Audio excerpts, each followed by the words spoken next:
Olá, seja bem-vindo à Bioagrotech, o seu podcast que descomplica o mundo dos produtos biológicos na agricultura. Eu me chamo Isabela Tavares, sou biotecnologista e entomologista e hoje eu quero te contar uma das estratégias mais elegantes, vamos dizer assim, que a natureza desenvolveu para lidar com o problema do nitrogênio e que tem várias implicações diretas para quem cultiva soja, sorgo, milho ou mantém até mesmo a braquiária, a pastagem. Hoje o nosso tema é inibição biológica de nitrificação. Semana passada a gente falou sobre os biocondicionadores de solo, os biorremediadores, e hoje a gente vai focar na microbiota de plantas de cobertura que fazem essa fixação biológica de nitrogênio, mas melhor, fazem uma inibição biológica da nitrificação, que é um mecanismo que certas plantas elas ativam nas raízes para manter o nitrogênio disponível por mais tempo no solo e que pode reduzir significativamente a emissão de gases, de efeito estufa e a utilização de ureia e evitar essa perda de nitrogênio por lixiviação no solo também. Talvez você já tenha ouvido falar desse tema, mas nunca com a profundidade que a gente vai tratar hoje nesse episódio. Então bora lá? Nitrogênio é o nutriente que mais limita a maioria das culturas. Você sabia disso? É o macronutriente mais aplicado e mais caro e também difícil de manejar. O problema é que o nitrogênio aplicado, como ureia ou nitrato, ele não fica parado no solo, esperando a raiz absorver. Ele passa por uma série de transformações microbianas e a mais crítica delas é a nitrificação, a conversão de amônio, NH4, em nitrito e depois nitrato, que é o NO3. E por que isso é um problema, Isabela? Você pode estar aí se perguntando. Porque o nitrato é muito mais móvel no solo do que a amônia, Ele lixivia mais facilmente, especialmente em solos tropicais com alta precipitação, alta quantidade de chuva, e vai embora por água abaixo, e não é absorvido pela planta. Segundo, durante o processo de desnitrificação, que vem depois, uma parte do nitrogênio é perdida nessa forma de N2O, que é o óxido nitroso, e é um gás de efeito estufa, gente? Isso é um problema para a parte global. Então, o ciclo, ele fica assim. Você aplica ureia, as bactérias nitrificantes, elas transformam o amônio em nitrato, e o nitrato lixivia, ou é desnitrificado. Então, a gente vai perder ele do mesmo jeito, entendeu? E a inibição biológica dessa nitrificação pode ser um problema que a gente trata mais antecipadamente. A inibição biológica da nitrificação é um mecanismo pelo qual certas plantas liberam os compostos bioativos pelas raízes, que são chamados de inibidores de nitrificação, que suprimem a atividade das bactérias nitrificantes do solo, especialmente do gênero Nitrosoma. Ao inibir essas bactérias, a planta está essencialmente segurando o nitrogênio na forma de amônio por mais tempo.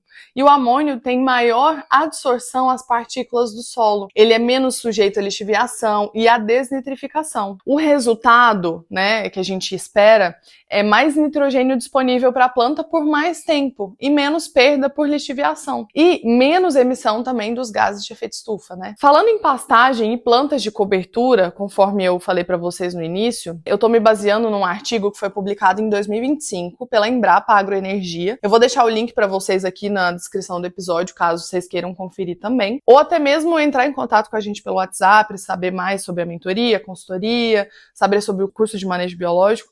Então, eu vou deixar todos esses links na descrição do episódio.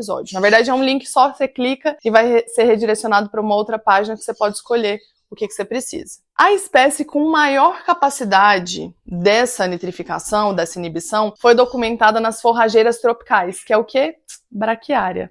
E a espécie umidícola, que é muito cultivada no Brasil. Ela libera pelas raízes um composto chamado braquialatona, que é uma substância única que é responsável por 60 a 90% da atividade total dessa inibição de nitrificação, que é exudada pelas raízes. E isso é muito expressivo porque nas condições adequadas, essa braquiária ela consegue manter o nitrogênio de uma forma de amônia, em amônia, por um período maior de tempo do que outros capins, outras espécies de braquiárias que a gente vê. E essa pesquisa tem mostrado pra gente que é mensurável até em relação a essa inibição de gases de efeito estufa. Pode trazer um resultado muito bom para nós. A gente também tem o capim colonião, que inclui cultivares muito utilizadas também aqui no Brasil, como o mombaça, e o maçai, mas demonstra essa capacidade também de inibição da nitrificação. Embora que com menor quantidade do que a braquiária umidícola. Mas alguns estudos mostraram que 119 acessos de germoplasma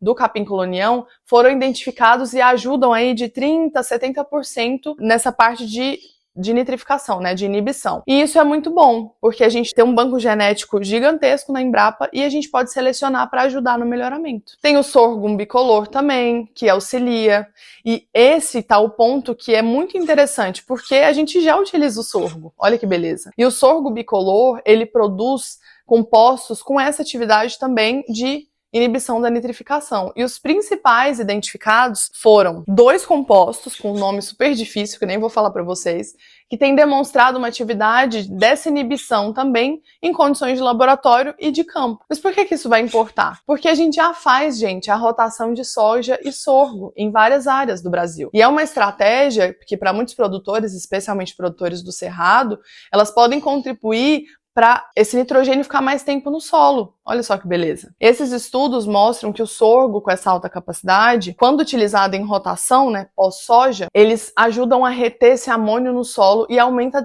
a disponibilidade de nitrogênio na cultura. Assim como a cultura seguinte sendo o trigo ou sendo a soja, porque eles mediram tanto na cultura antecessora e na sucessora. E aí, para quem não pensa no sorgo como um auxílio aí, que pensa só no milho, talvez seja uma luzinha que está acendendo para vocês pensarem também nessa rotação com o sorgo. Só para vocês terem uma noção, o Brasil importou mais de 40 milhões em toneladas de fertilizantes, né, de NPK em 2024. O nitrogênio representa uma parcela enorme desse custo. Qualquer redução na perda de nitrogênio por lixiviação ou volatilização tem um impacto econômico. E isso é muito bom, né, para produtor rural. Além disso, a questão desse gás de efeito estufa, que também é um problema, né, gente? E cada vez mais a gente tá vendo reportagens, né, até foi publicado na Forbes, acho que 2 semanas atrás, a questão da pegada de carbono, né, produtores do Brasil já pensando nisso. Então, eu tenho certeza que a utilização desses micro-organismos e dessas táticas de manejo cultural também vão entrar na questão de pegada de carbono. E isso a gente já tem que ficar ligado. Mas claro que essas bactérias, né, elas não vão ajudar sozinhas, mas é uma peça para auxiliar no nitrogênio que às vezes a gente nem para pensar. O Azospirillum, que é a bactéria que ajuda na fixação de nitrogênio, pode ser um aliado nisso tudo. Ele já é um aliado, né? Tanto nas gramíneas quanto nos grãos, enfim. E se você quiser entender melhor sobre o modo de ação do Azospirillum, a gente tem 2 episódios falando dele. Tem um que fala só de aplicação de Azospirillum na parte aérea, para entender o modo de ação, como é que funciona. E o episódio 2, que foi um dos primeiros episódios nossos, né, que a gente fala sobre o mecanismo de ação específico do Azospirillum brasilense. Então volta aí e escuta se você quiser entender mais a fundo sobre isso. Bom, a dica da semana hoje, pessoal, ela é mais estratégica se você trabalha com soja no cerrado e utiliza o sorgo na rotação de cultura. Começa a pesquisar os cultivares com essa maior atividade das bactérias inibidoras de nitrificação.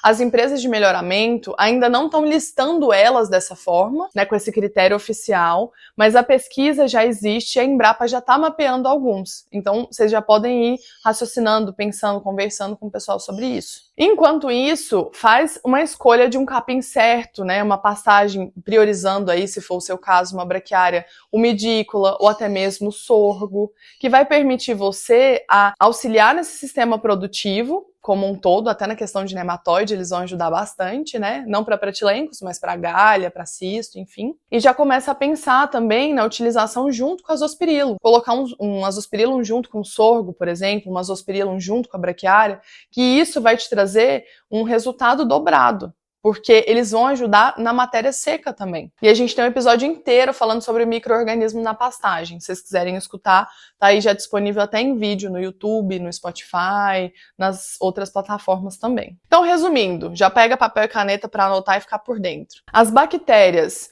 inibidoras de nitrificação, elas fazem por um mecanismo, na verdade é um mecanismo geral que as plantas elas vão liberar esses compostos que vão inibir essas bactérias nitrificantes, mantendo o nitrogênio disponível por mais tempo e reduzindo a emissão de gases do efeito estufa. A braquiária umidícola tem o maior potencial dessas bactérias documentadas, né, como forrageira tropical, e também a gente tem o capim colonião, que vai ajudar entre 30% a 70%, né, entre esses acessos. Já o sorgo abre um caminho muito grande, porque a gente já tem ele na lavoura como rotação de cultura. Aí você pode se perguntar, Isabela, mas você falou pra mim, acabou de falar que a bactéria vai ser inibida, então eu posso ou não posso usar o azospirilo? Pode usar. A questão é que ele não vai agir de uma forma muito rápida para poder lixiviar esse nitrogênio que foi formado, mas a bactéria vai estar sempre ali se multiplicando, consumindo e vai liberar de forma gradual durante toda a cultura esse nitrogênio para deixar por mais tempo e ele não lixiviar ali no solo. Entenderam? Bom, espero que vocês tenham gostado do episódio, que tenha ficado claro para vocês e acendido uma luzinha aí para vocês pensarem sobre isso. Compartilhe esse episódio com quem você acha que precisa entender melhor sobre essa forma diferente de pensar sobre a nitrificação, o nitrogênio. Ativa o sininho para ficar por dentro. Quando lançar um episódio, você vai ser o primeiro a saber. Semana que vem a gente vai falar de um outro tema super interessante, então te espero quarta-feira às 6 da manhã. Até mais!